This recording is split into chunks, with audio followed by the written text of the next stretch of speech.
A leading health check. The overdose epidemic is not slowing down in southern New England.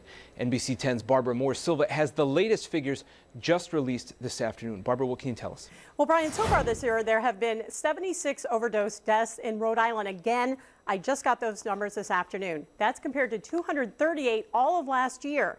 Now, for those who make it to the emergency room and are lucky enough to survive, recovery coaches are making a difference. We're basically on call 24 hours a day for the weekend. That's beginning at 8 p.m. on Friday until 8 a.m. Monday. Rhode Island Hospital, the busiest for recovery coaches like Chris Cotham. He's in recovery from his alcohol addiction. I became physically addicted, and I had to drink. I had to drink in the mornings. I had to drink all times a day just to maintain. I didn't want to, but I found I had to. Chris has been clean for 2 years, and he's been a recovery coach since last summer. And when that call comes in from the hospital, find out what the situation is, start to build an assessment in your head as you go.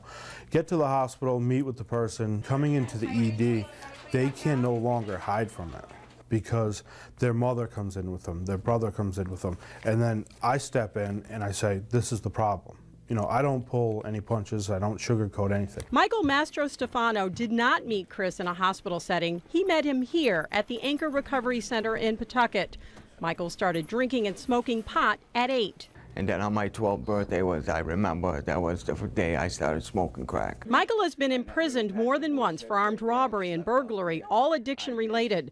5.5 months ago, homeless and locked in a closet, he says he put a gun inside his mouth, but the gun jammed. A few days later, he found himself here with his recovery coach, Chris. Today, that thought would never even cross my mind. They're my rock. When I had absolutely nothing, they were there. Since recovery coaches were made available last August, 173 people have had contact with recovery coaches like Chris. 82% have sought help. So I've had people call me right before they use, right after they use, and you kind of intervene right then because you've given your number to them.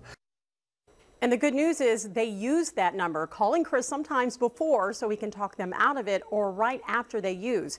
And that's when the anti-overdose drug Narcan, readily available in Rhode Island, is used. Now, Chris knows it works. His father's life was saved 3 times by Narcan, and today he's in recovery. And Anchor Recovery is there for you or a loved one in need of help. For more on their services and others available out in our community, you can log on to turn10.com and click on help.